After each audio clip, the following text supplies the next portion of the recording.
Welcome back to Imperial Order Podcast, everybody. I'm your host, Don Martino, and sitting over to my right, we got him away from his exotic drinks today to talk some Star Wars. It's Mr. Jose Espinel. Jose, how's it going, my guy? Oh, I'm doing great, man. I'm glad to be here and talk about some Star Wars round two. No Round audio two. no audio mix-ups this time. I'll address that in a second. Yeah. No, but yeah, I'm super excited to get into what we have for you guys to sort of talk about today. Absolutely, man. Absolutely. Always happy to be here. And look, guys, if you haven't done so already, please like this video, subscribe to the channel, leave some feedback in the comment section, share this with your friends, and hit the bell for notifications. Look, Jose's mad at me right now, and I get it because we did like half an episode and I had him muted the whole time. And so this really is round two for us. I apologize that you're not getting our fresh excitement off everything, but hey, it's Star Wars. We're happy to be here, so should be fun. So let's see how this goes. All right, guys, so let's start with this.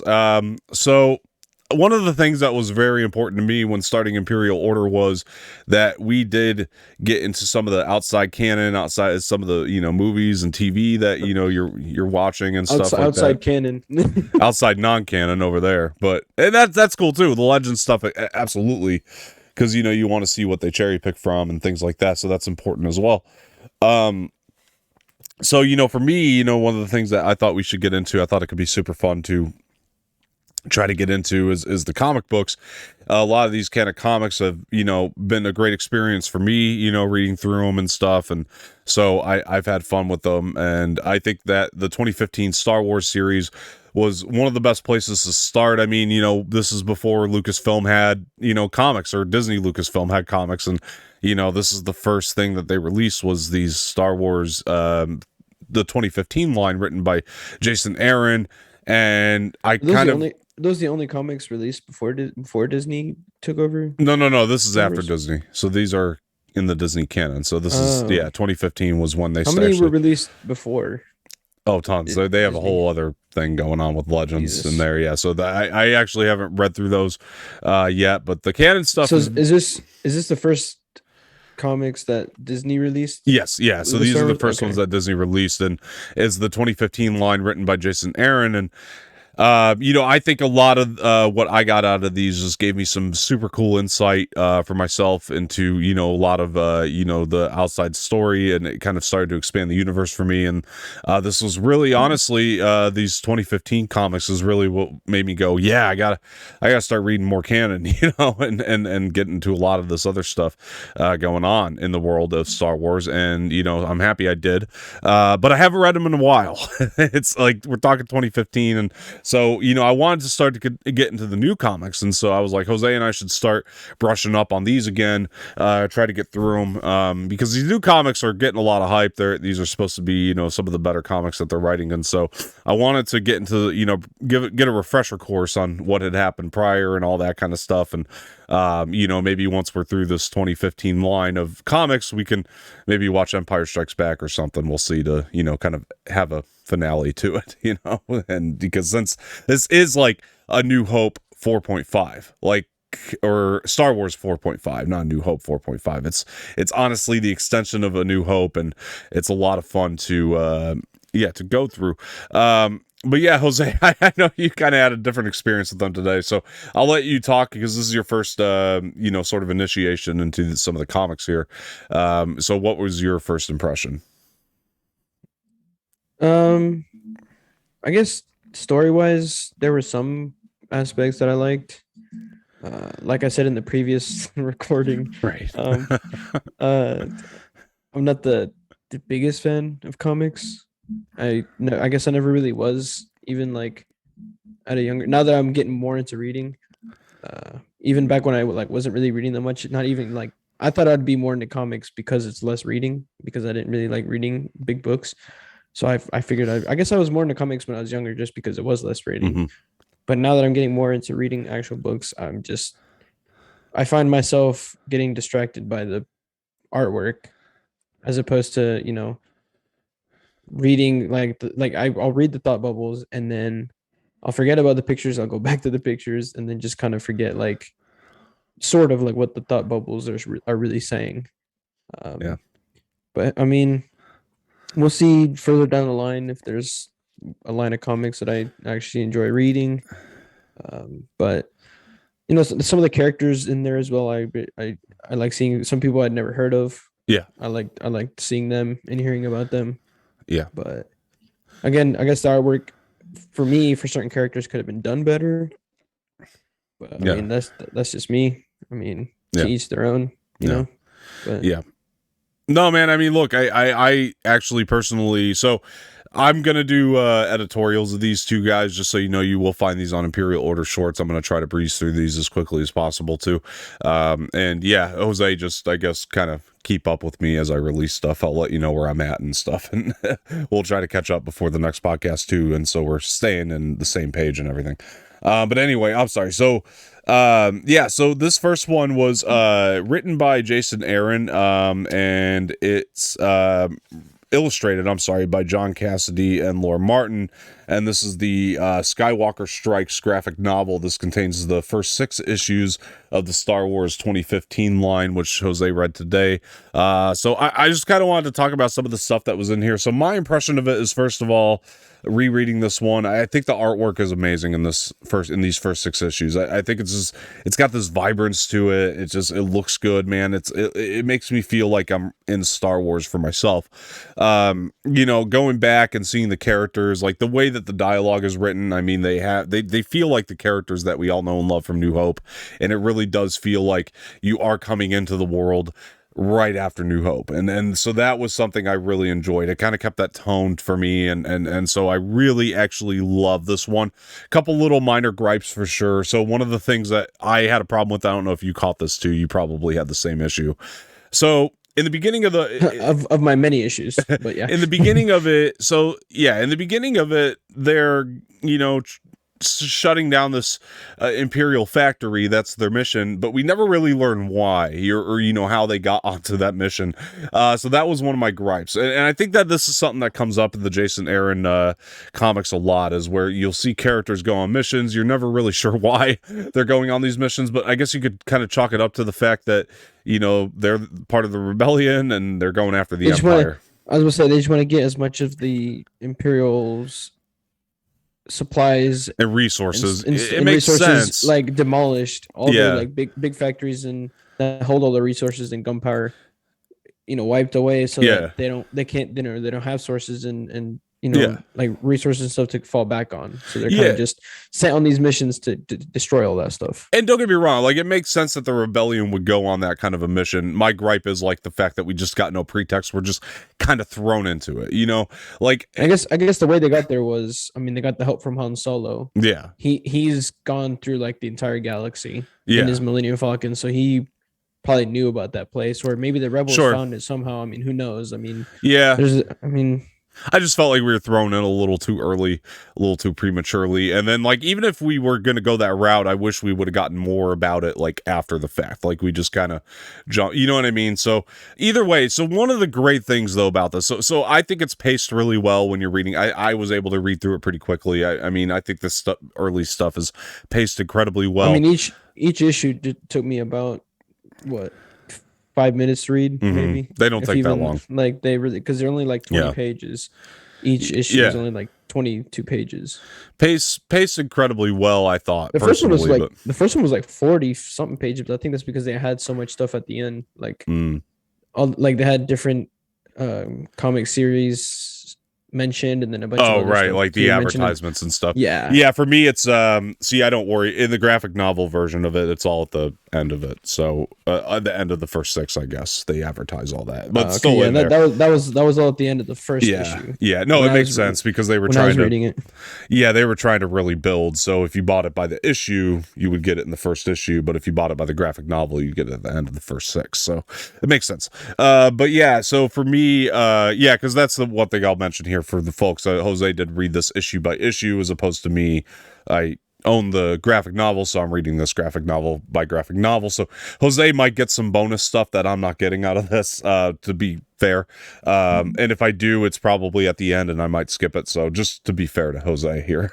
No, trust me, I skipped all that stuff too. I I mean, Yeah. I just like quickly Yeah. went, like kind of glanced at it, but it was Yeah. quick. I mean, To try to, not to try to sell, I should say, this graphic novel to anybody, but if people want to know if it's worth picking up, I mean, I'm going to say, yeah, for sure. At the end, you do get all the bonus concept art that they had for the cover of this too, which I actually found to be actually pretty satisfying to look through. So that was nice. Anyway, sorry. So going back to it though, going back to the story points of it, one of the great things here is Luke and Vader. There's absolutely a duel between these two that we never knew about, and you get that in this comic book. I really like that. I thought that played really well. I like Luke's kind of premature skills and the Force. I was gonna say the fact that he's not, that well trained, yeah, and that he doesn't consider himself a Jedi yeah. is something different. I didn't like it that much. That's just me. I thought it played really well, man. I really did. I thought, especially the way. And the fact that go ahead. in the whole 12 issues, he never ever considered himself a Jedi. Like, I just didn't like it. I just thought by at least maybe like issue 10 or whatever, we would have at least by then, he would have actually considered himself a Jedi. Yeah, but did he ever really consider himself a Jedi, even in like Empire? Because by the time you're at Empire Strikes Back, not at the beginning, I don't think. I mean, when he got to Yoda, probably. Yeah, but we're not there yet. We're far from it, so you got a lot of time to cover. Yeah, before that. Anyway, I'm sorry. So, like, for me, I liked it.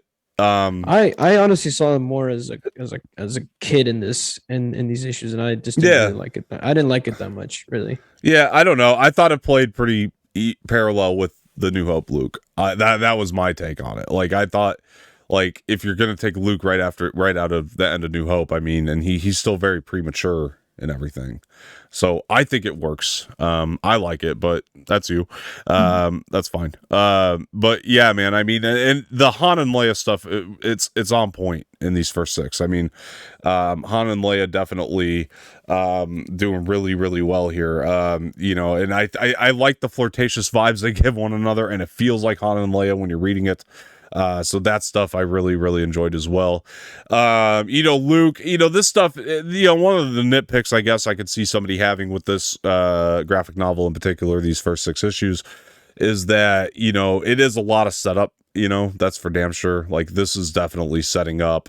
Like, you think of like a TV series, right? Because this thing is going to runs 75 issues in 2015, right? So you think about like a TV series, like I think back to like Game of Thrones, like a lot of those early episodes are very set up, and they can run very there's one slow, one issue in particular that I'm actually very excited for in this Star Wars 2015. Yeah. Issue 20, actually. That's the one I'm most excited about, especially because with Chrysanthemum. Is that the one with especially Chrysanthemum? now with this Boba Fett stuff, and the fact that I found out that once he was shown in episode 3, 4, whichever episode he was introduced into. Chrysanthemum was in the first one, I think, in the first episode, if I'm not mistaken. I don't think he very was. briefly, but I think he was. Yeah. Well, I didn't notice it if he did. I didn't notice him until he was introduced by the Hutts. And so when I found out about him and saw that he, fought Obi-Wan Kenobi, and that they're in a graphic issue together, I'm like really excited for that one, just because I'm excited to delve into that, especially now that I think that Chrysanthemum will actually be in the Kenobi series too. Yeah, and I mean, there's a lot of connections to Rogue One coming up. I mean, you're going to get these really cool nuggets the further and further we go down the line, trust me. So yeah, for me too, I mean, that was great, the Vader stuff, and then Luke kind of going off on his own mission. I mean, I liked it all. I thought it all played really well. I mean, it kind of, took me back to Empire a little bit, where when he went to go see Yoda. Right. I mean, they kind of get separated on their mission, so you can say that was maybe a little unoriginal, I suppose, and that it was torn a little bit from there. I will say, in the first 6 issues, the 2 characters that I enjoyed the most were C-3PO and Chewbacca. Let me talk about them too, because I have a point, but I'm gonna hold off because of any of the characters in the first 6 issues, those 2 are my favorite. I have a point I'm gonna make about them a little later, so let me get into hold off on that really quick. But keep that in mind, because there's definitely something I want to bring up there. Also, the end of issue 1, I thought that, I don't know how Luke ended up on the Millennium Falcon. I thought he crashed or some shit and was left like I'm going back on the ground with Darth Vader. Like, I was really confused at the end of that issue as to how Oh yeah, Luke yeah, yeah, yeah. I know what you're actually talking about. Yeah. ended up on the Millennium. There were a couple points like that in these first 12, actually, and we'll get to the next 6 here in a second. But in the first 12, there were a couple different points like that where the artwork, like as great as it's illustrated, there's times where it's like it felt like it wasn't lining up quite with the story a little bit. Like how did this end up like this? Like I actually that's another big. I'll give you that gripe. I'll give you that gripe because I felt that a couple times too. That's another big reason why I'm not like I didn't like these first 12 issues is because of all that stuff that happened. It happened a lot actually, and I found myself very confused and not really enjoying. I also didn't like how how they did the whole with the movies, how it goes up like that, with the the title and the descriptions, that they really just repeated themselves in the issues. Like every issue I read, it was always like the same shit.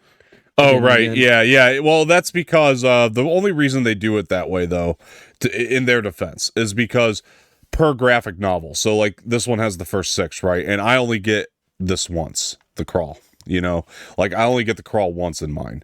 So that's why they do it in each issue the way they do. And then the next 6 were a different one. Yeah. Yeah, but it was always repeated basically. Right. 6 times in a row it'll be repeated because of the graphic Although novels. some stuff will be because they're part of the same book. Yeah. Some of the texts in those things will be different just because just because certain stuff happen in the next issue that are different, right? Like it transpired since from the previous that they changed like certain sentences, but for the most part, it's the same. Huh? I didn't know that. Yeah, like it'll start the same, but then the next 2 paragraphs will have like they'll add like 1 or 2 different sentences. They'll like remove they'll remove what was said in the previous one and like add a new sentence or 2. That's interesting. I actually didn't know that, not having, not reading them issue by issue or whatever, Well, I guess that's another good thing too. Issue by issue, and you get perks. You get 2 different sides here, like 2 different ways as well. As I guess that's a good way to me reading issue by issue. You're reading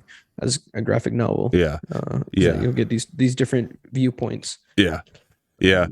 They also another thing that they put in the issue by issue is the variant editions of each issue.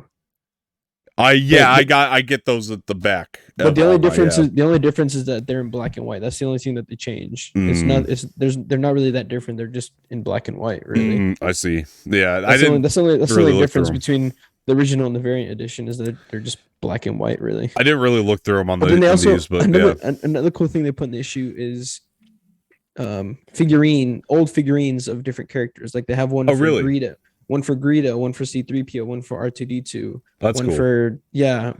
And they spelled obviously R2D2 as like ARTOO and then D2. Like they spelled it different. Like C3PO is like spelled differently too. It's I really don't cool. think I have those. I do have a lot of concept and a lot of variants and stuff, but I don't think I have those.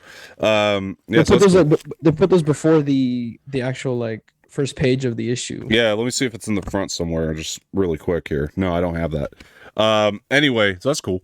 But yeah, I like. By the way, let me throw this out. Let me point this out too.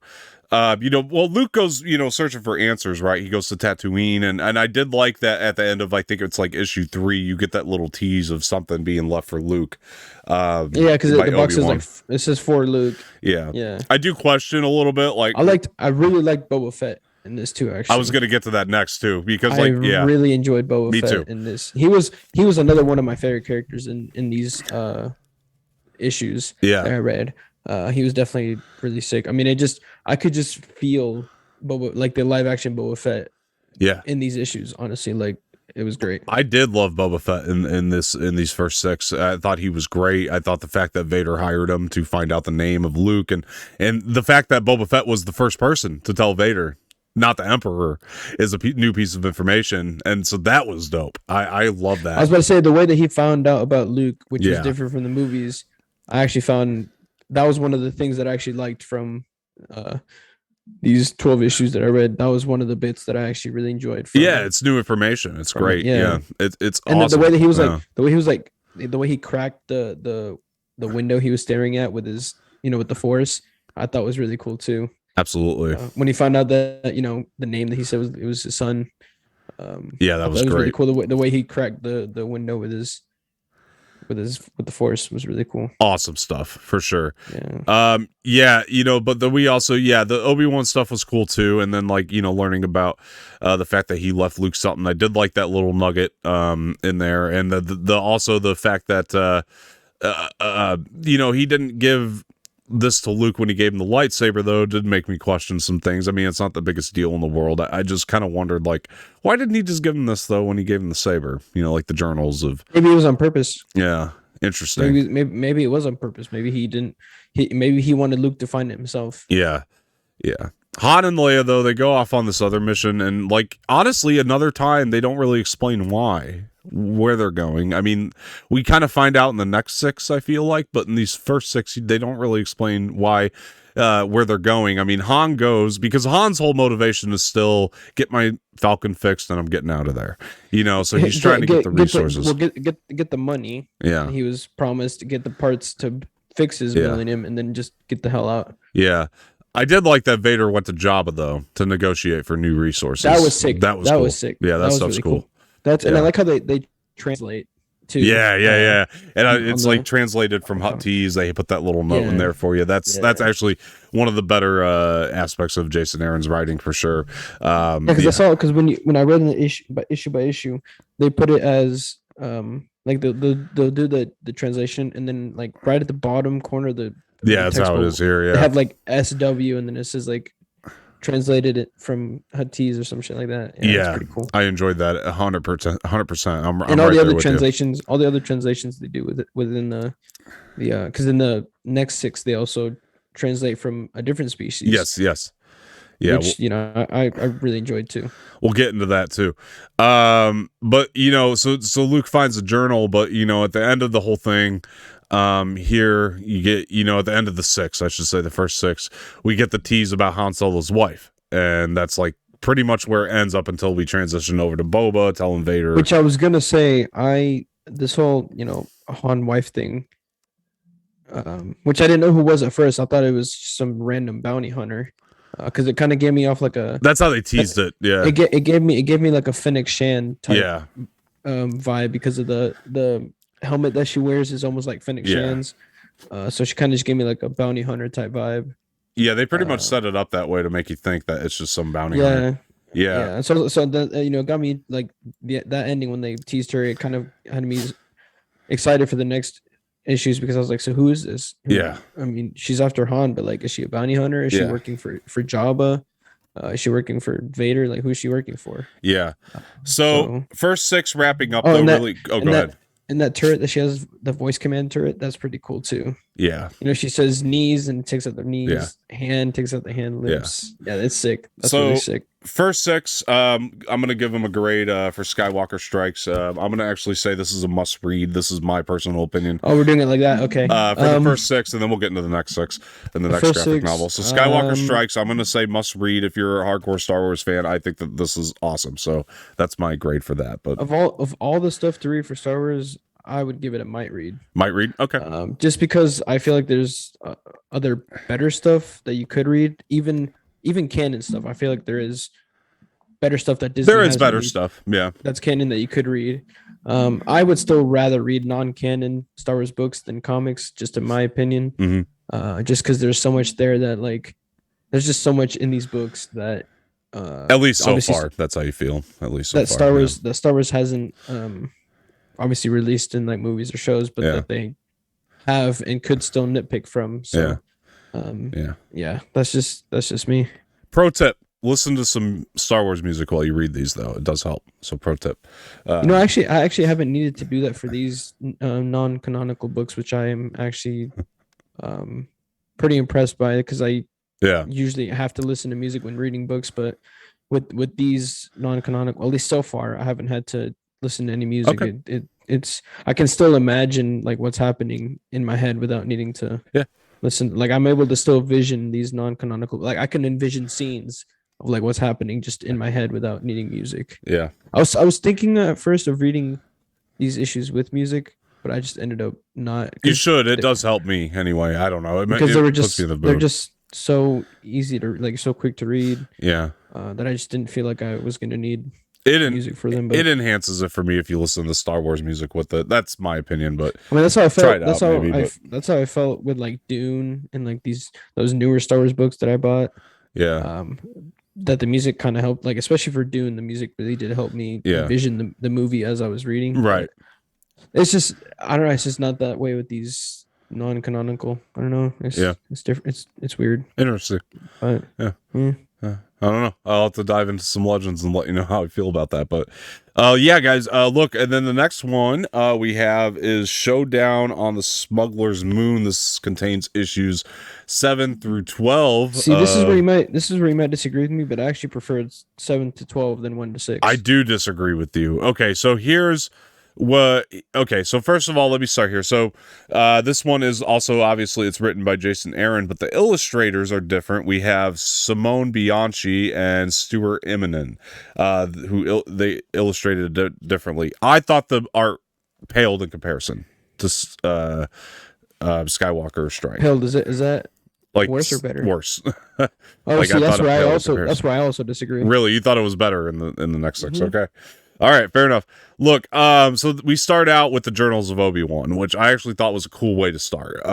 Yes, I that did was too. I thought cool. at first it was funny. At first, I thought that I was not because obviously we saw that Luke had this journal and he was about to read it.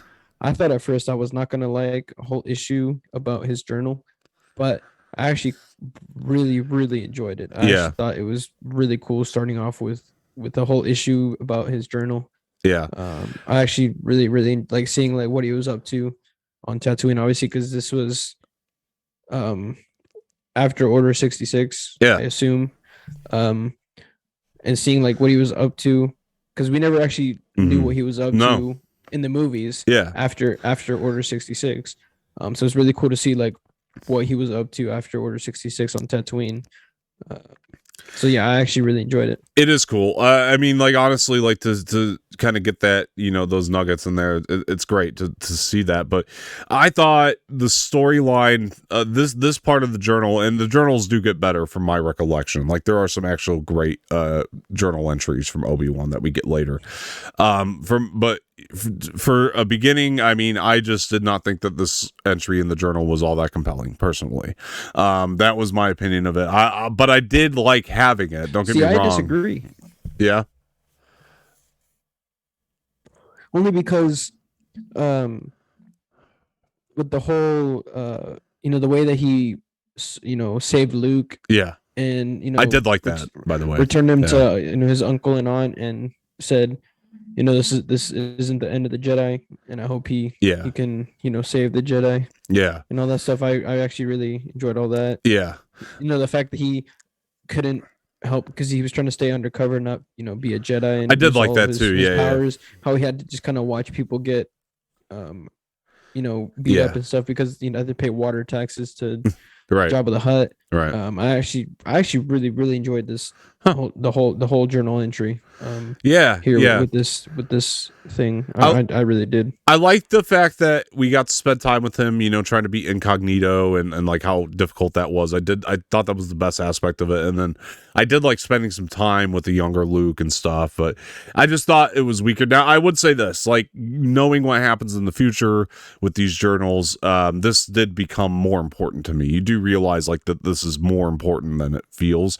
This stuff, it's definitely setting up a lot more for the journals. So I guess another thing that I said in the first recording that I can say here too is that I actually didn't like. I think I already said it. The characters and how they were made. Yeah.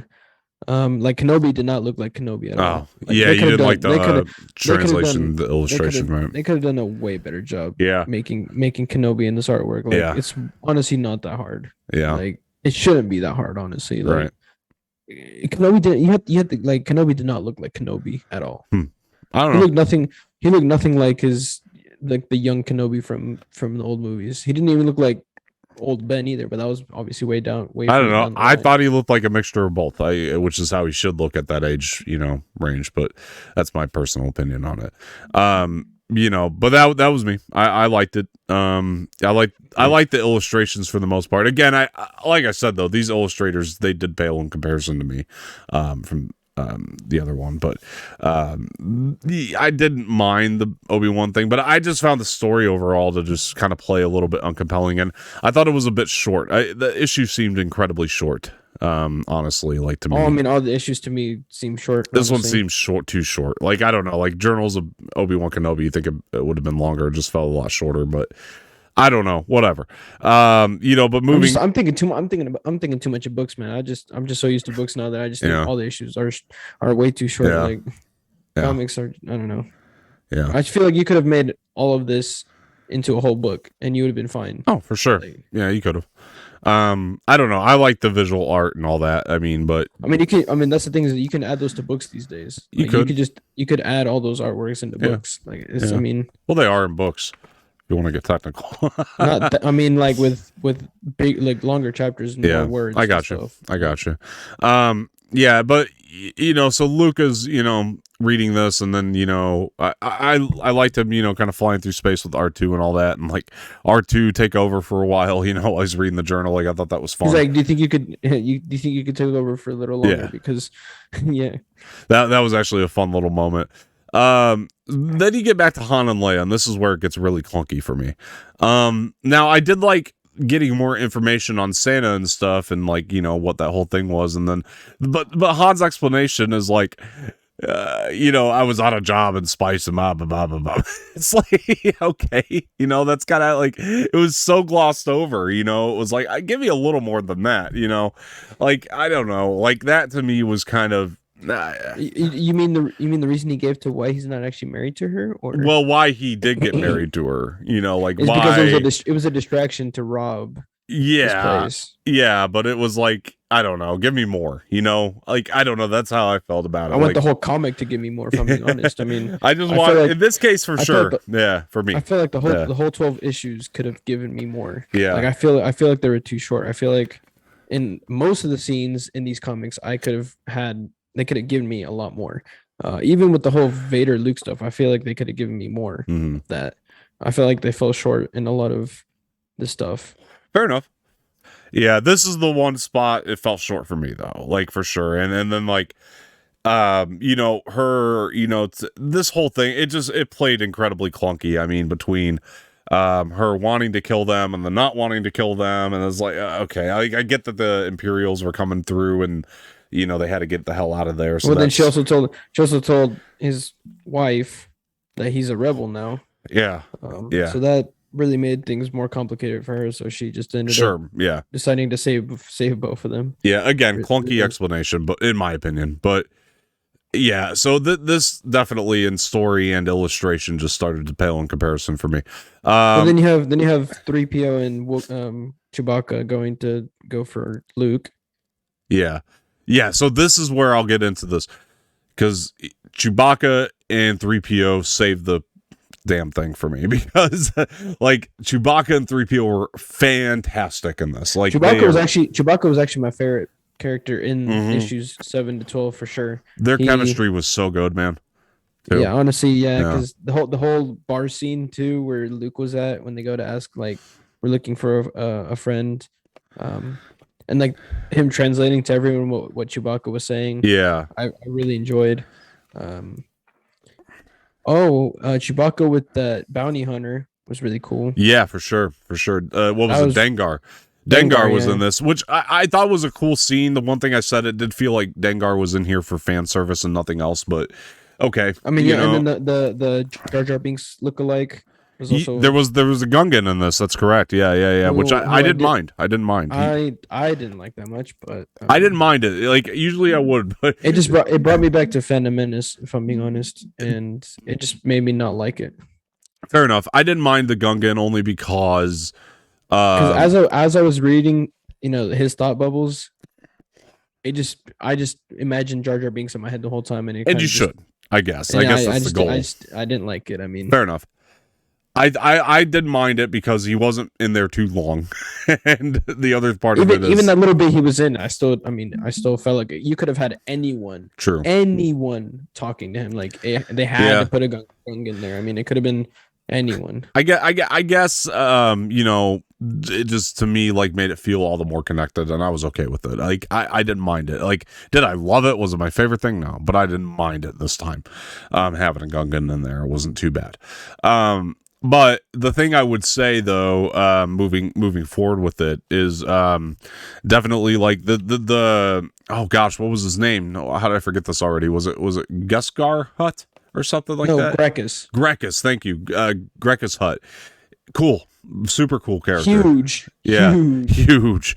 Super cool character. I actually did like Grekis. Yeah, me too. You know, his lightsaber necklace was really cool.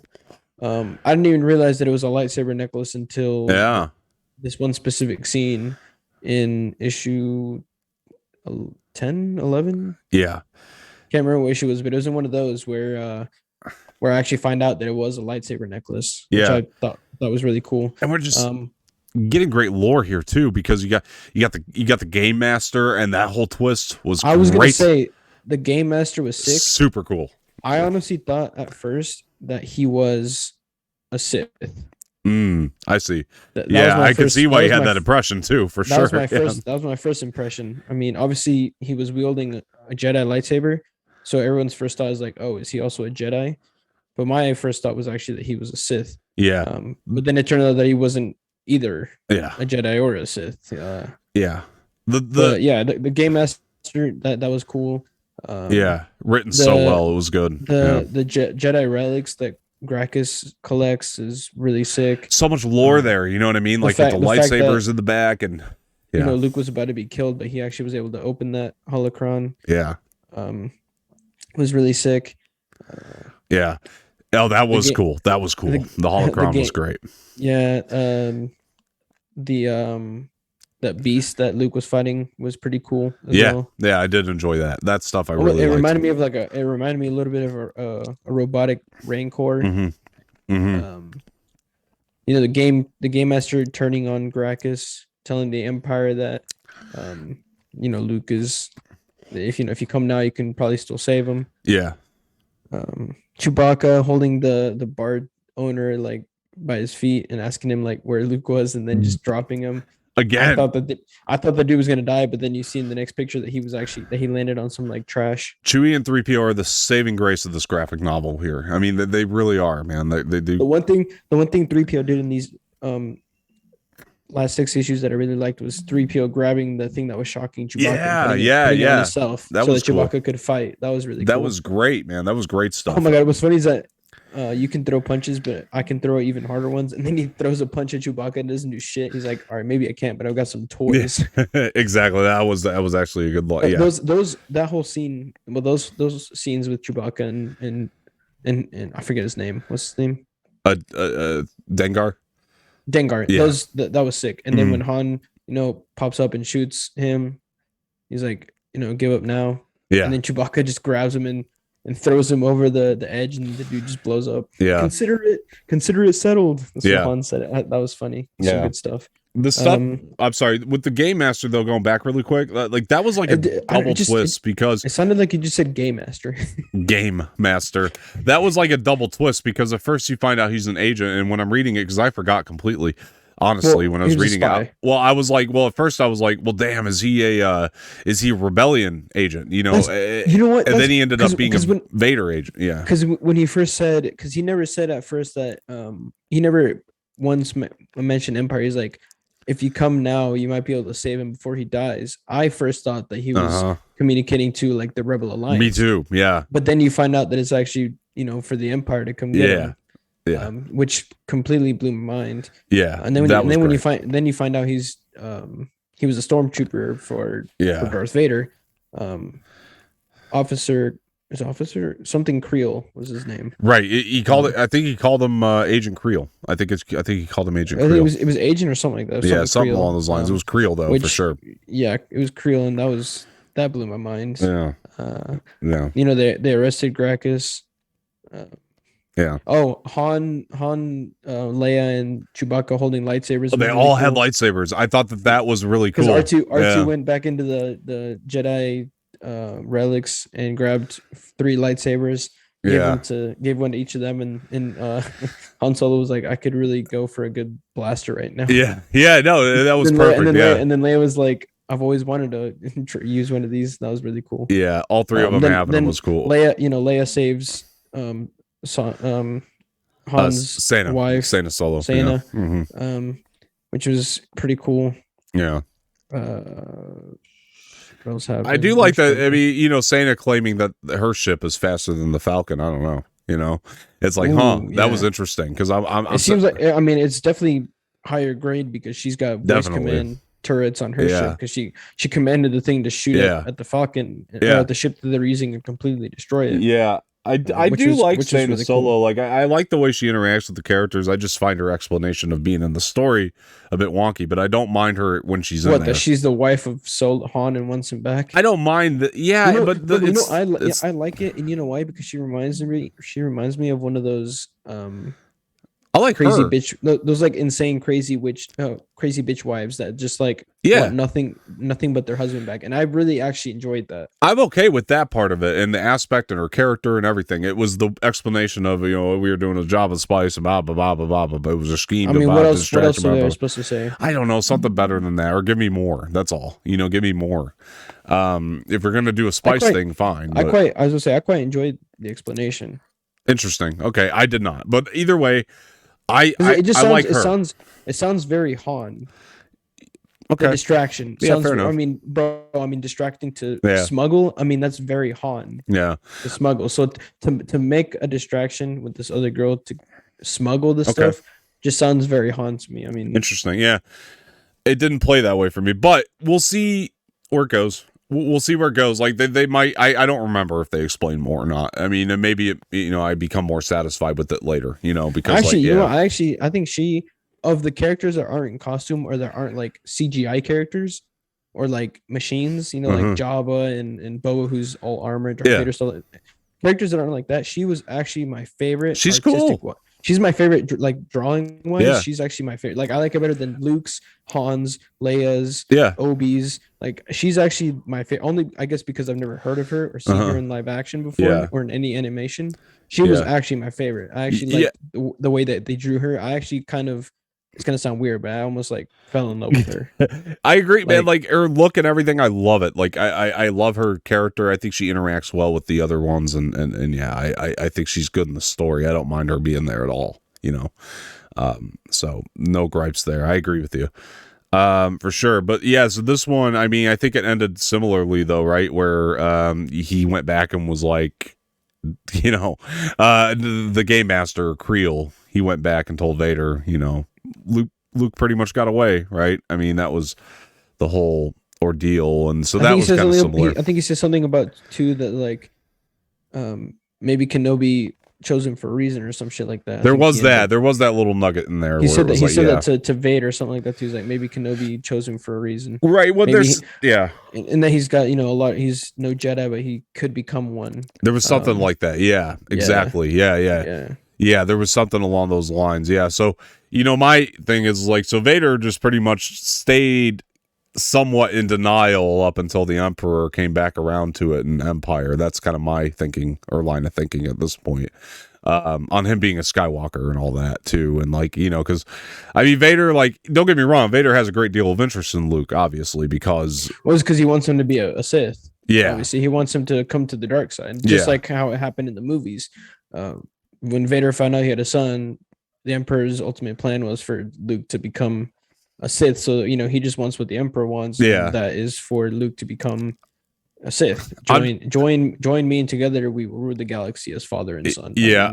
I'm just saying at this point, like, Vader's just kind of in denial about him being his son, though, because like, it's not really until Empire that he goes, that he's, really kind of like taken aback a little bit when he finds out he's the son of Anakin Skywalker, right? So like now here's the name Skywalker, but he's not really connecting it like completely anyway. Like his mind is just not letting him. He still just sees him as the rebel pilot. Yeah, blew up the Death Star. Correct. Yeah. So I do like this kind of premature. Which I feel like setup to that.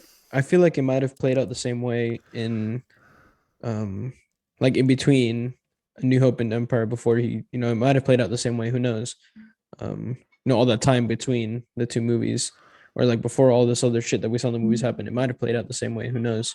He might have been in denial at first that he was actually his son up until, Empire. Well, this is it. Oh, this is it. Well, I mean, this is what happened between New Hope and Empire. So, well, who actually knows though? I mean, has Lucasfilm is George Lucas he gave the okay for that? No, but I'm saying this is canon, so we have to take it as for what it is. I really wish that they played these out differently. I mean, there's a lot of stuff in these issues that I wish that they would have canonized in a different way. Yeah, I mean, it's canon. It is what it is. I mean, we have to at least accept that this is the canonical explanation for this stuff. Again, man, I mean, we got a lot more to go, so there's, it's going to expand. And I do. I mean, out of 10, I guess I'll give these 12 first issues, I'll give it a 5.5. Honestly, I wasn't really thrilled about. I'm actually more interested to get into the Darth Vader comics. Yeah, if I'm being honest. Well, yeah, I mean, we're gonna have to basically what's gonna happen. I'll have to let you know the point we got to do this, because we got to basically stop and then read some of the Vader stuff because the graphic novel Vader Down is a crossover between these and the Vader stuff. So that's, which is one of my favorite graphic novels. I named my gamer tag or PSN after it, Vader Down. Yeah, I saw at the end of issue 12, they actually said which ones come, which issues come next after what happened in issue 12. And one of them was Vader Down Part 1. Okay, maybe it's now. I'll have to look. Yeah. And then it jumped into a different issue, and it just kind of jumps around. To different what's it called? Into different ones. But yeah. Yeah, it could be now. I'll have to look. We might have to go back and do Vader next, because I'll have to look. But either way, because Vader Down is a collection of these, and unfortunately I don't have Dr. Aphra on hand. I don't know if I'm going to go back and read those Dr. Aphra ones. I will read the new Aphra ones when we get around to it, but I'm definitely at least going to go back and read some of the Vader stuff. Yeah, here you go. It says the saga continues in Vader Down Part 1, Darth Vader number 13, Star Wars number 13, Darth Vader number 14, Star Wars number 14, and Darth Vader number 15. It jumps around back and forth from the Darth Vader stuff and the Star Wars stuff. So the next step is to read Vader 1 through 12, because it takes place at the same time as Star Wars 1 through 12. Vader 1 through 12, 2015, because it takes place at the same time Star Wars 1 through 12. So we'll have to read through that, and then we do Vader Down. I was going to make crossover. So can we talk about that website that you sent me or not? I would rather not. Okay. But I will say that Jose is reading these digitally, so to be fair to him. Because they are actually they just come across. I'm not flexing, but they do come across a lot better on the page, in my opinion. And because I have read comics digitally, I do prefer, for example, manga books, which are Japanese anime comics. I do prefer those. I guess I do kind of prefer them to digital comics. I just prefer physical to digital when it comes to reading. Yeah, me too. It is better on the page for sure. They do come off cross a little bit better. I guess another thing is I guess it's because it's not as high quality reading digitally. It's not. The artwork just doesn't hit the same, I think. Yeah. That's really what it comes down to. Yeah.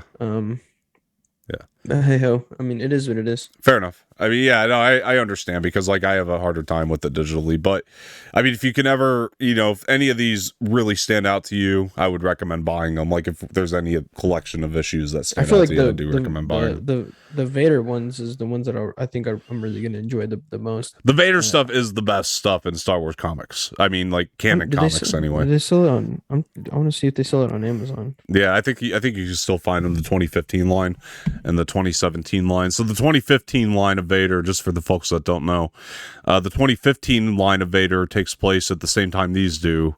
So between Empire and New Hope, and then the 2017 line, you go back between Revenge of the Sith and New Hope. So and then the 2020 line is where they're at now, and that takes place between Empire and Jedi, Return of the Jedi. So we'll go into all that later. But does the first graphic novel has 1 through 12 or 1 through 6? 1 through 6. Yeah. And make sure it's the 2015. So Wait, what? It's free? Wait, it's free on Kindle. What? You might be able to download it free on Kindle. Yeah, I need that to get might a give you a better Kindle. quality. I need to get a Kindle, Yeah, honestly. for sure. That'll probably be the one. That'll be the one way that Excuse me. That's like another way that I prefer reading too, because it's almost like you're reading a book too. Yeah. I mean, obviously, it's still sort of digital. Yeah. But it's still almost like reading a. Well, the Kindles translate it to a better HD, whatever. But yeah. Well, not the one my mom has, like one of the older Kindles. Oh, well, the newer ones do. They do a good job. How much are those things like? Oh, expensive. Exactly. Yeah, I don't know. I'm just saying in general. Anyway, sorry. So we have about a half hour here. So let's talk about the Book of Boba Fett. So sat down Wednesday morning to sat down Wednesday morning to talk to watch Book of Boba Fett, and the Book of Boba Fett said, "Nope, sorry, you're gonna watch The Mandalorian." I mean, this thing was honestly, is Mandalorian season 3 episode 2. it's Mandalorian 2.5. I mean, it really is. Look, man, either way, I'm loving it. This stuff is really well made. Now, I'll get this out of the way. I did have a couple gripes. Jose already knows this. I'll go ahead and get this out of the way. So, gripes are, number one, so this is the one I'm not actually complaining about. It's not even really a gripe. It's just that I said I don't think Ahsoka was necessary to the episode, but I was happy to see her, and the way they played her was great for the story. I'm just saying, I know people are going to complain about it. I kind of understand where they're coming from. The more characters you have, the less and less you kind of, make it a Boba Fett show. So I get it, but hey, whatever. I mean, so that was like, hey, look, at least we got Boba Fett in this episode. Yeah, true. In the last one, we didn't get any Boba Fett. Like, at least in this one, we got some kind of Boba Fett. Like in episode 5, we didn't get any of him. In this one, I mean, granted, it was only like what, a minute. 58 seconds, maybe. Yeah, Boba Fett. Yeah. But at least we got something of him. Yeah. Because like I said in the previous one, we didn't get anything from him. Oh, true. So. True. Well, we also got to see Black Chrysanthemum, which is cool. Yeah. And the kids that he brought onto his team as well. Yeah, it's coming together. Like I was gonna say, he's building a family. He's got this family now that respect him and that he respects and that he trusts, and that trust him as well too. Obviously, so it's really cool to see that he's building this family. Yeah. That he can rely on and knows that will work with him to bring down the Pike Syndicate. Absolutely. When they do ultimately attack, which I feel like will be. I mean, it has to be in the last episode, obviously, because it's the last episode, so you kind of have to have the fight. I mean, and I did enjoy that sequence with him as well, and obviously, but the one thing I'll go into this is my biggest gripe with the whole thing, is I just feel like Boba Fett should have went with Din Djarin to talk to Cobb Vanth. That was my take on it. I just thought it would have helped convince Cobb Vanth a little bit quicker, because obviously he was a little bit more hesitant to help him out. But so I mean, so you said to convince him quicker. I feel like they did a good job having him hesitate and then finally agree, because it added more to the show, and it maybe kind of, I really enjoyed that. That debacle that Din Djarin and Cobb Vanth had. Maybe it makes sense. I thought, I don't know. I thought it just, at least, you would have kept it more in the line of what the title of the fucking show is, which is the Book of Boba Fett too. And which, you could have easily brought him along. But to be fair, they didn't do it in the last episode. So, I mean, absolutely not. And the funny part about it is I like the last one better. I think in terms of the way it's made, like this one, in terms of like I said, in terms of like Star Wars type fan stuff. I mean, this is one of the most Star Wars things that Disney's ever put out, honestly. Like, it really is. Like, this episode, I think it's also because it's the amount of characters that they use. Yeah, the characters, the familiarity. It's one of the most Star Wars things that Disney's ever put out. I just like the way the last one was. I think it was better made last week. Like, I just think Bryce Dallas as a filmmaker is better than Filoni. But see, I feel like the last episode was more Mandalorian than this one. It was. I feel this one was more of like a variety. It was. Whereas the previous one was more Mandalorian than this one. Granted, I still preferred, I mean, they're like really neck and neck, the previous one. They're both right, yeah. But I did prefer this one a little more, only because we did get to see Grogu again, which I fucking loved. Yeah.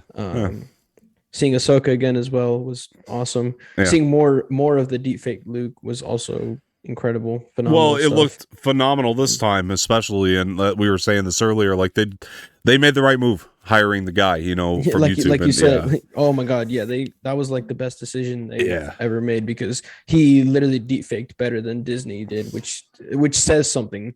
When someone from YouTube can deep fake better than a whole company, especially one like Disney, hmm that says It something. does. This dude Yeah. is Talented dude. he's Yeah. hella Very talented. This talented. man is very talented, and like you said before, well, I guess in the other recording, that at first you were hesitant seeing more deepfake Luke, I really but was. On paper, it it didn't sound actually great. it paid off in the end, because they used more of him, Yeah. and it was actually phenomenal stuff. Yeah. Seeing him train Grogu, almost reminded me of like how Yoda trained Luke, hmm which I really enjoyed. Like you said too in your spoiler video in the Imperial shorts, Yeah. where when he was carrying Baby Yoda on his back, it was almost like when he was carrying Yoda in his training. I Yeah. really enjoyed that too. Very paralleled. Yeah. Yeah, but also the one scene that actually made me love Grogu so much was when he saw the Mandalorian ship fly away. He like reached out Oh, and yeah. like Yeah. it was almost Yeah. like That he was was. almost like crying because he really wanted to see That him. got me. Oh my god, dude, it just Yeah. hit me, man. I was like, oh. That damn child. I was telling you this earlier. You could shoot like when you're watching the scenes with him. It's like, man, if they didn't have that kid, this wouldn't play nearly as well. But they know what they're doing with this kid, because Bro, it's because they know that someone like Grogu will just yeah. get watch time. He's a Like, cash grab. I'm sorry, he is. It's in a good way though. I In a said good in way. the previous said in the previous episode, he just makes the show like people who aren't people who are and people who aren't Star Wars fans. Well, people who are Star Wars fans are just going to appreciate it more, but people who are not Star Wars fans want to watch these shows for Grogu. For Grogu, right? Because they're in love with him. And if you would have put anyone else in the Mandalorian, people wouldn't have liked it as much. But Yeah. but the fact that they went in this route and put Grogu in the Mandalorian and now in the Book of Boba Fett was the smartest decision they made. Honestly, it's. I mean, look, I'm wearing his hat. I'm wearing his shirt. I mean, I'm decked. I mean, I've got a Right. almost I've got a life size stuffed thing of Grogu. He's a moneymaker, man. He's making Disney a lot of money. So yeah, I mean, look, I mean, and no shade to the sequels here or anything, but like, we can veer the conversation this way too, because you look at the sequels and they're divisive and all that, and that stuff happens, and it's like, okay, now what are you gonna do to try to bring it back? Bring it back, yeah. The smartest thing they did was Grogu. Well, first of all, hiring Favreau to write the fucking show Mandalorian, and then that first episode, bring Filoni and have Filoni work on it too. Yeah, the very first episode. The reason that Kathleen Kennedy accepted that pitch, I guarantee it, and the reason that the show works is because the very first episode they dropped their fix. That's the fix, man. That's how we're gonna fix the fandom. What, Grogu? Grogu. He's gonna bring everything together. Yeah. What scene brought it back and fixed it was when Din Djarin saved Grogu by shooting that robot. Yeah. And having that like face-to-face interaction, that wide shot of him having a face-to-face interaction with Grogu. You know what? I agree. Yeah. That's what fixed it and saved it, honestly. I agree with that, actually. Was that scene right there. I definitely agree with you. That scene alone fixed it and saved it 100%. Yeah. Yeah. Because that made people instantly just fall in love and just think, oh my God, yep. They fucking figured this is it right here. Because you go back to the first time you see Grogu, I think everybody was like, "What the fuck?" That's like the most, first drop. You know what? Now that I think about it, that's like the most iconic scene from The Mandalorian. Honestly, like that's what I'm saying. That was a good call on that, because it'll play back in your mind forever. Yeah, like, you will think of The Mandalorian and you'll think about that moment. Absolutely, Din Djarin saved Grogu. Yep. From that robot that was going to kill him, and then just had that face-to-face interaction. Dude, that scene is iconic as hell. And then you get by the time you're at the end of Mandalorian season 2, you're in tears, because he's got being this attachment. Because Din Djarin and Grogu are just so attached, because Grogu sees Din Djarin as a father, and he eventually sees him as his son. Mm-hmm. At first he was hesitant, but then he grew this attachment. It's like a father-son relationship. Yeah, and they have such a big connection. Yeah. Oh, dude, that it's sad to see them separate at the end of season 2, man. I tear up every time I rewatch that season 2 finale of Mandalorian. Oh my gosh, yeah. I was literally about to say, every time I go back and watch it, you could tell like Pedro Pascal under that mask has got like tears and like a sad face to see Grogu just be taken from him like that, man. It's that hits, man. It's everything. It's everything. It really is. Also, in that scene where Ahsoka tells him not to go, see Grogu. Yeah. That you can also tell that under the helmet, Din Djarin's got like Pedro Pascal's got this like sad face, like, oh man, I really wanted to, like, he's grown such a close connection to Grogu that you can just tell, like, man, it's Disney did it right, man. Yeah. That was a smart move from them. That's what like I'm telling you now. The shows are the best thing that Disney's done for Star Wars. It's Star Wars television. 100%. I've been screaming that from the rooftops. I said before Mandalorian, we haven't known each other that far back, but like before Mandalorian came out, I was saying this is going to be the best thing for Star Wars TV. You know what's funny? Yeah, I said the same thing. Really? Yeah.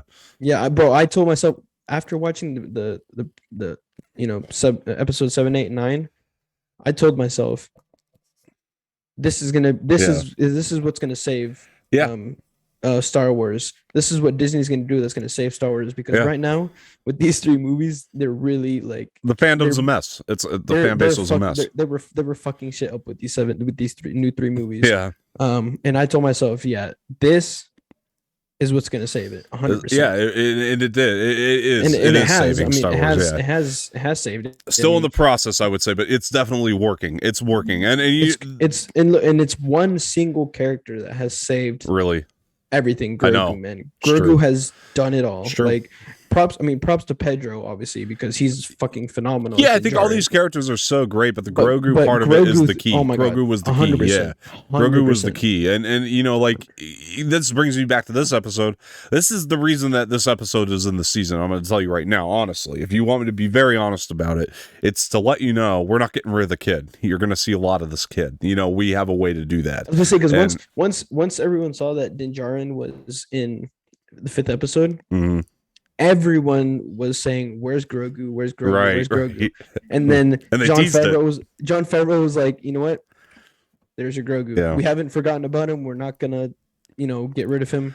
Yeah. Obviously, we know that you guys are all huge fans of Grogu. He's not going anywhere. Yeah. And this is honestly making me more excited for Mandalorian season 3, honestly, because they're setting up a lot of stuff. In these 2 episodes, they have set up a lot for the Mandalorian season 3, and that's what's smart. That's what Disney's doing very smart right now, especially with their shows, is that they know how to set shit up. Yeah, like in Mandalorian season 2, when they introduced Boba Fett, they were setting shit up for this Book of Boba Fett show. Yeah, and now in these 2 episodes, they're setting shit up for season 3. Yeah, exactly. Yeah, that's why the shows are the best thing that Disney's done, because they know how to set shit up. This is what Kevin Feige's been doing for years with his movies, and now it's being carried over here to the Lucasfilm, and it just makes so much sense. But I mean, you look over to like, going back to this, one thing I want to say is, that's why Kevin Feige's superior, by the way. He's absolutely, he knows how to do it. But that's the thing, is because he's been with Marvel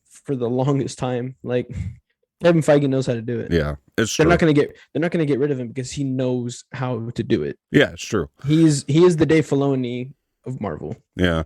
Well, we'll see what crazy Uncle Chapek wants to do, but yeah, I mean, anyway, like, I'll neither here nor there. Bro, let me do it, bro. Let me be the let me take his place. I'll look, let me take his place. Any of us, bro. Man. Any of us. Man is a nut. But anyway, look, I miss Iger, man. I miss Iger too. Oh man, I could go on about that all day. But hey, listen, I mean, Filoni. Let me say this: while I did like the last one better, and I think Bryce Dallas Howard she's got such a grasp on making shit now, like, and directing. Like, I think she's such a good filmmaker now. She did an incredible job with the Mandalorian episodes that she directed as well. She did as well, and she's just gotten, for some reason, like, even I thought that too with her Mandalorian ones, but with this last one, I thought she was like 5 times better than she's ever been. I feel like it's also you know why? I feel like it's because since this isn't the Mandalorian and this is on the Book of Boba Fett, even though it was basically a Mandalorian episode, yeah. Because it's not from the actual show itself, she was able to do more. with Maybe this she had more episode. freedom to play and stuff. Yeah, it's So possible. that's why it was like that good. Yeah. Because she had more freedom with this one, because it wasn't for the show itself. Yeah, it was a whole different show, even though it did have to do with the Mandalorian. It was a completely different show. sure. So she had more to do as well. I mean, Favreau and Robert Rodriguez probably gave the bullet points. Look, you got to explain Bo-Katan, you got to set up Grogu, but other than that, play. You know, it's. The whole dark saber stuff and all that stuff too. But then again, Robert Rodriguez did phenomenal with the episode of Book of Boba Fett in The Mandalorian. The Boba Fett episode. Yeah, it was great. I meant the Boba Fett episode in The Mandalorian. I was going to say, he's had the two weakest to me so far in this one, but yeah. No, I meant in The Mandalorian show. He did phenomenal with that. I agree. Episode. It was. That's great. what I mean. Like when directors of different shows go and direct an episode of the opposite show, they just do that much better because they have so much creative freedom. Yeah. I think they have more creative freedom when it's not their show. Yeah. Which is why I just enjoyed that Robert Rodriguez episode on Mandalorian so much. Oh yeah, no, I loved it. I thought that was one of the most mind-blowing things ever. Like, it looked like a fan film in all the right ways. You know, like, it was so good. I guess in terms of story and stuff like that, I do feel like Bryce Howard Dallas did. I think hers was best. I thought it was better made, but like, no shade at Filoni. Filoni is becoming a phenomenal movie. No, I said like in terms of like characters and all that kind of aspects, she did so much better with episode 5. The one she directed that one. In terms of that, she was just with the whole Din Djarin and Bo-Katan and Vizsla. What's his name? Paz Vizsla. That Paz Vizsla. Yeah, all that stuff was the dark saber and all that stuff with building that Naboo Star Cruiser was phenomenal. Well, there was can I point something out too from episode 5 that like it blew my mind because I rewatched it a couple more times. So Mando, there's a scene where he's getting off the elevator. This is what makes me love Bryce Dallas Howard. It's somewhere when he had the head in the bag. Right. So he gets down from the elevator, right? He goes over to the table and he has that whole exchange with them and the head in the bag. And then he walks back to the elevator. He gets in the elevator and you're hearing the club music, right? Like right when the elevator door opens, hearing the club music. Then he gets back into the elevator and door shuts and then the club music dampens. This is all done in one take. That whole sequence, if you pay attention to it, and I was like, "Whoa!" Wait, so no one messed up once? There was no cut in that. Look, watch it. I'm telling you, go back and watch it. It's impressive. Oh, she never cut one time. So one take, like, so no one messed up their scenes either. Like no. I mean, like, it was all done in one shot, but like it was probably rehearsed or done a few times, but like still just to do it all in one movement. Like there was no cutting in there. It was all one, like it was played out and it lasted for like at least 5 minutes. So it was just really impressive. So stuff like that I just really dug. And then like the way that she shot combat and stuff, like with the darksaber, it was just it was amazing. But here, let me point this out though. But Filoni is becoming a great filmmaker with this episode. I mean, man, I was looking at these like exterior shots he was throwing in there, and I was like, "Look at you go, Dave!" You know, like, come on, man, flex, dude. Honestly, flex. I think the one thing that would actually my favorite parts of this episode that Dave Filoni did again is the Western style face-offs. Oh, he's so good at that too. That's honestly, I think that's his specialty. Like, he did that well in the Ahsoka one, and again here, the Cod Banth with the Pike Syndicates, like that whole Western style. That was shot incredibly. I cannot take that away from him. Yeah, about it in the Cad Bane and Cod Banth Western style face off. Yeah, that was probably my favorite scene in the entire episode. Like that shit was because especially like Cad Bane with like his hat, he looked all like Western and shit. It's like the sheriff of his county versus this bad guy. Like the whole Western style standoff was just phenomenal. Like Dave Filoni killed that, man. His shots in that scene were incredible, man. I know it was honestly, great. Oh my god, that scene was my fuck. Man. He's great at that. I mean, he comes from the background of like Western and samurai. Like that's just the shit he loves, and like you see it in his Ahsoka episode, Mandalorian, so well. Where one side of the wall you got the samurai movie, the other side of the wall you got the Western, and like it's just done again. Oh, you're talking about like Ahsoka versus with the Beskar spear. And then you had Mando on the other side of the wall where it was the Western, right? He was going up against that dude. Yeah, where he's killing all those bad guys. That was so cool. It just spoke so much. Honestly, Dave is just he knows how to do the Western standoffs, man. Those things are. Yeah. Oh my god! And seeing Cad Bane in live action was phenomenal, man. Let's talk about that because the second I saw it, I knew it was him. I was so Yeah, excited. I didn't at first, but then as like it started getting closer, still kind of blurry. I think I was like, oh yeah, that's Cad Bane. I knew it had to be. Dude, honestly, they had him down to a T in this live action. Like he looked exactly like the animated version, man. It was phenomenal. Like reiterating the teeth, phenomenal. Teeth were so good. His voice on point. Well, it's a slightly different iteration in the sense that this Cad Bane just seems a lot more menacing. He's a little bit less older. The cartoon character, definitely older. That's the thing is all these characters seem a lot older, like Cad Bane, Ahsoka Tano. Well, Ahsoka's definitely older, like, and because this is she's post Anakin Skywalker training. Yeah. They all just seem so much older now. Obviously, Boba Fett is a lot older too. Yeah. I mean, this Cad Bane is a lot more menacing, a lot older, less cartoony. Obviously, because this is live action as well, so it has to seem less cartoony. Same thing with Ahsoka. She seems a lot less cartoony, more menacing because this is a live action, and they're also older, that's why you get somebody like Rosario. Yeah. Because in the Clone Wars, I mean, her voice does seem a lot more kiddish. Mm-hmm. Which is obviously no disrespect to the woman voicing her. Ashley Eckstein was hired to do that. Yeah. Also, I was about to say because she was hired to play a more kid version of Ahsoka. But now that she's older, you have to get someone older, more menacing. Yeah. Like Rosario Dawson, because she is Ahsoka Tano. It's phenomenal stuff. Yeah. Did you just love the opening with the Grogu and Luke here, where Luke was like pulling up the frogs and he just like because Grogu was like they were like meditating, and then Grogu opens his eyes. Yeah. He sees a frog that's about to jump in the water, and he's like levitating it over his head, about to grab it. Yeah. And then he's like, Grogu, and he just drops it and jumps in the water. And then Luke's just sitting there like raising up all the frogs and just dropping them in the water. Yeah. And then Grogu's face the whole time when he's doing that, he's like looking at all the frogs like, food. And then just drops all the frogs. Yeah, absolutely.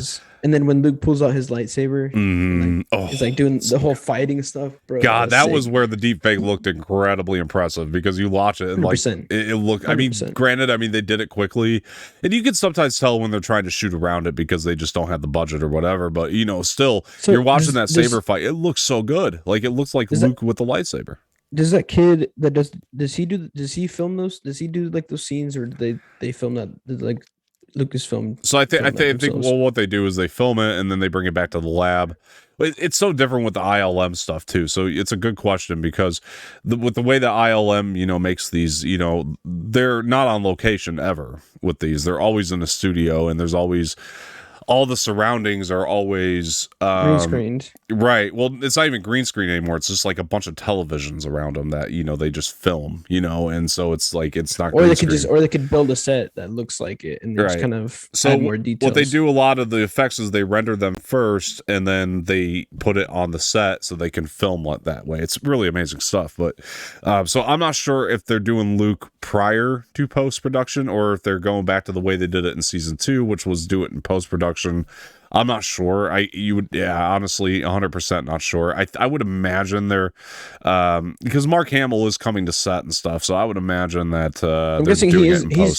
I was gonna say that he is doing like all the the walking and all the scenes there as Mark Hamill, but then they just deep fake him afterwards. Yeah, well, they have one actor do it, then they have another actor do it, and then they just combine the two performances, and then they deep fake. It's a whole thing. But then that was going to bring me to my next point, which we did say, while this is great and it's an improvement, he's not perfect yet. It's not perfect, but it's damn good. It's damn impressive, despite that. It is. This kid is damn talented. Honestly, I would say, because they were explaining in the behind the scenes about how they got the voice down, so they have Mark Hamill deliver the lines, and then they combine that with a bunch of different pieces from the movies, and then they put it all in from the Return of the Jedi movies. Yeah, so one thing I would say they have to work on is I don't mind the writing. That's not what I'm trying to say here at all. With it is the tone and the cadence. They need more variety with that coming out. Like, it's just the way he's saying the lines, more or less. Like a little bit more variety in the tone and cadence. If you listen, almost like the rhythm that he's going in with all the lines, they're almost similar to each. So I would say like maybe, you know, get more variety from the different movies and try to switch up the tone and cadence. That'd be my really one like thing. But yeah, what I really liked is when two things. One is when he was walking with Grogu and he was using the Force to kind of that was hysterical. Dude, that was that was awesome, laughing, but it was hysterical. It was yeah, and he's using the Force to lift him. And two, what I really liked is when he first mentioned Yoda to Grogu, and he actually used one of Yoda's quotes to Grogu. He's like, yeah, that's how he spoke. Yeah. Oh, by the way, we got one of the best moments ever too, because Ahsoka interacting with Luke. Holy shit! Like that's so cool. Oh my god, when he's like, yeah, how's the training going, and all that stuff, and then they, you know, she mentions, you know, his father, Anakin, which is really cool. Absolutely. And then she says, the student always sometimes teaches the master or something like that. She says, and that actually I really enjoyed that too. Yeah. It is true. I mean, the student sometimes teaches the master. I mean, yeah. It's just incredible to hear Ahsoka say and actually, you know, reminisce that it's true. I mean, obviously the master teaches the students, but there's always certain times where the student can't teach the master. Yeah, I mean, absolutely. It's phenomenal stuff. You think Cobb Vanth's alive? Yes. Okay, I do too. I kind of have a feeling he's such a good character. It'd be a waste to get rid of him now. I was gonna say. I mean, I can. I mean, if I'm being honest, I think he's still alive, but at the same time, if he's dead, I mean, he did get hit with the shot from Cad Bane, so who knows? I was really about to say I wouldn't be pissed if he died, because he did die to it does raise the stakes. He was killed by Cad Bane, which I wouldn't be mad at, because I mean, if anyone was to kill him, it'd be Cad Bane. I'm glad that it was Cad Bane. Yeah, it'd be Cad Bane. But do I think that he's dead? No, because I do think he's too important of a character. Yeah, and he's too good at playing him. Yeah, that it would just be a waste to have him like killed off already. I feel like they were able to get to him in time, and actually like save him. Yeah. Or what might happen, interesting, what I think is going to happen is that they're going to take him to Boba Fett, and Boba Fett is going to take him to the same place where he took Fennec Shand, and he's going to be half robotic, half human. Yeah. I think that might happen in the next episode. That'd be interesting. Because he saved Fennec Shand that way, I feel like he's going to want to save him too. Yeah. I'm still not crazy on board with all that, by the way. Because he is, because Cobb Vanth is, friends with Din-Djarin-ish, kind of. I mean, yeah. That I feel like Boba will want to, because Din-Djarin did get, him to help Boba Fett as foot soldiers. I feel like he's going to want to save him, so he'll take him to where he took Fennec Shand. Yeah, I'm still not on board with all that, but now, do I think the new guy is alive? No, I think he's dead. Oh, he's dead. He got shot. He got shot twice. He's definitely dead. Yeah, he got shot. He got shot twice, whereas Cobb Vanth only got shot once. So yeah, I love that. By the way, new guy. He's like, you're supposed to park over there. Yeah. He's like, new guy. He's like, did you hear me? I was like, yeah, I heard you. Yeah. He's like, leave. He's like, yeah, he's a new guy. I love that. I love when he was. Yeah, exactly. I love when the other one too, when he was like, "That's why I love you, Mandalorian. You get away with everything because that smile." That was a good line. It's good. Yeah, it's funny because it's rhetorical, because you can't see his smile. Obviously, absolutely. He's got a helmet on. I mean, you can't tell their emotions because they have a helmet on. Yeah. Well, it's also kind of a statement on like what we say all the time is, you can almost see the emotions through the helmet. In a way. That is true. You can. I mean, depending on the scene and what's happening, you can definitely tell what his emotion is under the helmet because of the situations. Yeah. Which that you can see. Yeah. Yeah, absolutely. So the end of this thing though, so some people are going to complain because the comics said that the Yoda lightsaber got burnt. I was going to say too, I wasn't a big fan of what Mando built him. Now at first, like what I said in the previous podcast about episode 5, we were discussing on what we thought he built him. You thought it was like a necklace with that ball. I thought that would have played better too. I saw the chain links, and I was thinking that it was going to be some kind of armor. I just didn't think that it was going to be a damn t-shirt. Like, of all things, he built them and we said this too in the previous recording, is that like, I don't want to see Grogu take off his clothes, because I think he's cuter that way. Like that's also what makes him that damn cute, is the robes that he wears. Um, Yeah. and so seeing him take off that stuff and put on this Veskar Yeah. t-shirt I that do see Mando your made him point. just wouldn't play the same. Like Again, though, so many things like on even like paper you don't even think are going to look good, and they end up looking no, good. but look, but Yeah. even Yoda, like he had something similar to. Well, actually, it was basically the same, just not he didn't wear it the same. It was more of like a sweatshirt that was open. It was like a shirt that was buttoned down but wasn't buttoned down. It was basically the same thing as Grogu's, just not as big. So it just wouldn't make sense seeing Grogu without his robes because it also just makes him look cuter that way too. Like Fair enough. I don't want to see what's under those robes. Like I really don't. Grogu's about to get naked. Look, no, I mean, Unless he's wearing pants like or shorts like Yoda did, which I guess would kind of make sense, but at the same time, I don't think he is. I think he's completely naked under those things, which I don't want to see.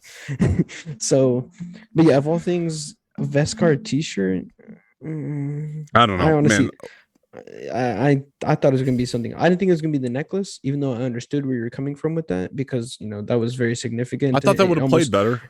It's like it reminds him of Din Djarin, of the Mandalorian because it was from his ship. Yeah. So and anytime he had it, it just reminded him of like that comfort. It's like, oh, Mhm. this is the Mandalorians. Yeah. I have this. It reminds me of him. It plays well, but I just thought because I saw the chain links, I You thought honestly it was didn't know what it armor. was gonna.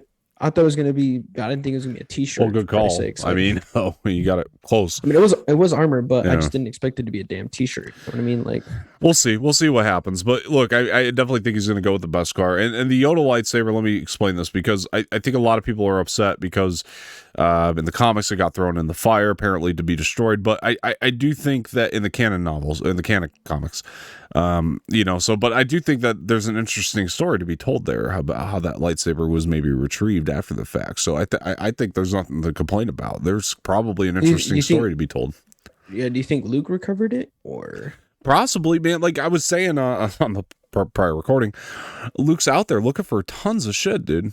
Look, I mean, yeah, I mean whether it's new kids that have the force to train in his new academy, or if it's stuff that he needs for his future students. I mean, yeah, he's out there looking for all kinds of stuff. I mean, I mean, again, this is a very different, obviously, because this is before then, but this is a different Luke from the one in Force Awakens and Last Jedi. Right. Obviously, because he's a lot younger. So at first, obviously, he was looking for new students, and he had a lot of them up until Ben Solo, who ended up, I think, killing all the rest of them. Yeah. And trying to get rid of Luke, but ended up not succeeding. Right. So evidently, Luke did find a lot of students to train, but were all eventually killed by Ben Solo. So yeah, he is out there looking for, and obviously one of the kids that he's going to want to train in this academy is Ben Solo. Yeah. Which I guess we'll eventually see. I don't know. We'll see. I say, why not, man? You got this deep fake stuff going, make it happen. I mean, you can do this. If this is going to be, pre Force Awakens and Last Jedi, why not go into the lead to it?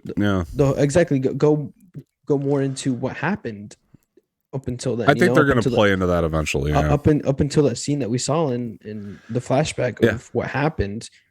Why not go into more detail about what exactly happened? Yeah.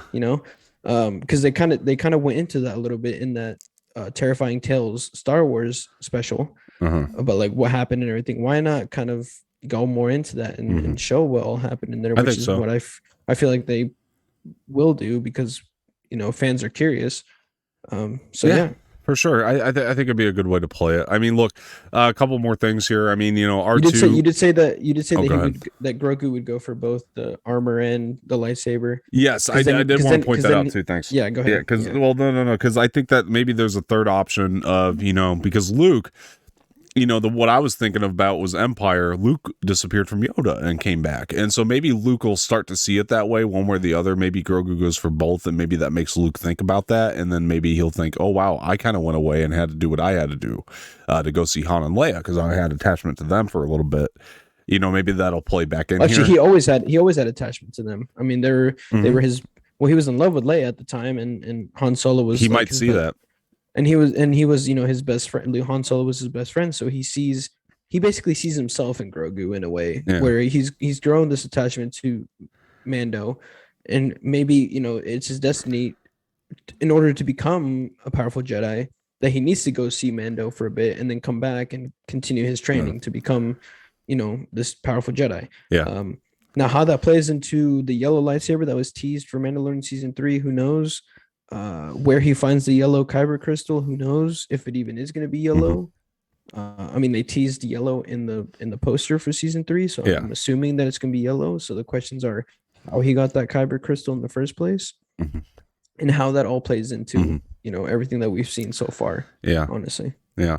So I like seeing R2, and that stuff was great. So that was cool. The question, and I did like the spider droids. Like I said, those could have played cheesy, and they ended up being really nice in design. I thought it worked and fit.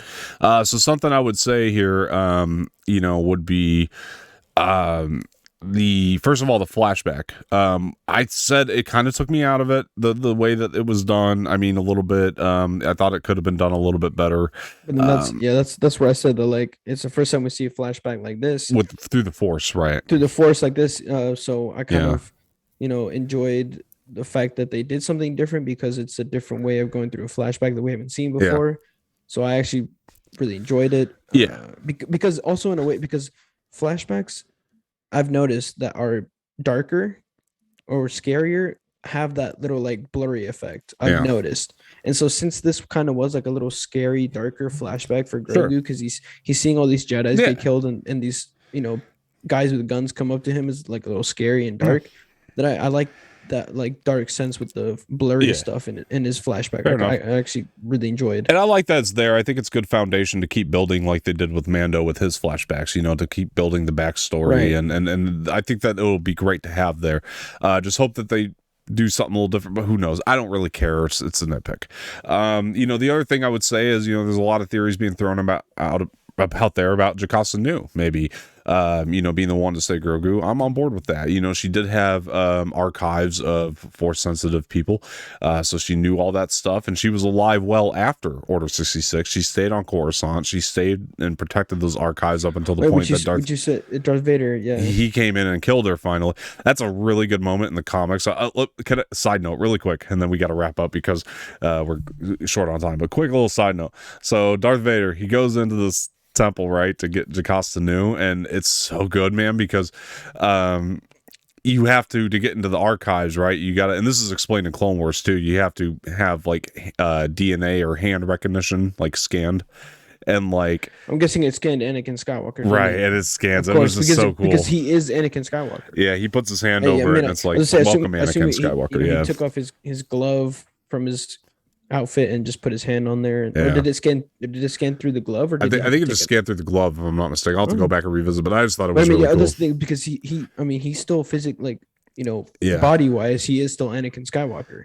He's just Darth Vader now, but he is still Anakin Skywalker, like body wise. Which I assume that's why it would scan, because he is still technically Anakin Skywalker, but plays super well. But look, and then he destroys the list of the Force sensitive children. I was gonna say, but there might be more. So I feel like the reason why he broke it, not only because he didn't want the Emperor to find out, but I feel like he also, I don't think he wanted the Emperor to replace him. I think that was my interpretation. I feel, but I also feel like there was still some good in him at that point. Yeah. Because in the end, he did end up turning good and saving his son. Because he was Anakin Skywalker at that point when he saved Luke from the Emperor. He was Anakin Skywalker at that point. Yeah. So I feel like there might have been some good in him at that point. Yeah, and even at that point in the comics, he's still kind of riding the fence. But yeah, anyway, keep going. There might have been some good, building up in him at that point. Still, the Anakin Skywalker side coming through a little bit more. Yeah. At that point. Yeah.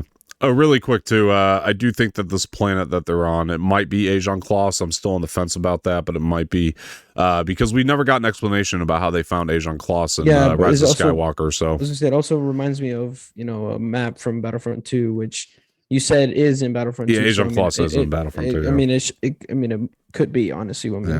Hopefully we get an answer by the next episode. I think we will. Absolutely. Yeah, I hope so. They'll probably go in and explain it at some point. Maybe not next episode, but at some point. Next episode is gonna be great. It's gonna be long as hell too, man. It's gonna be a good episode. I think it's gonna be action packed, fun. I think we're gonna see a lot of different characters come in to help with the Pikes. I think it's gonna be cool.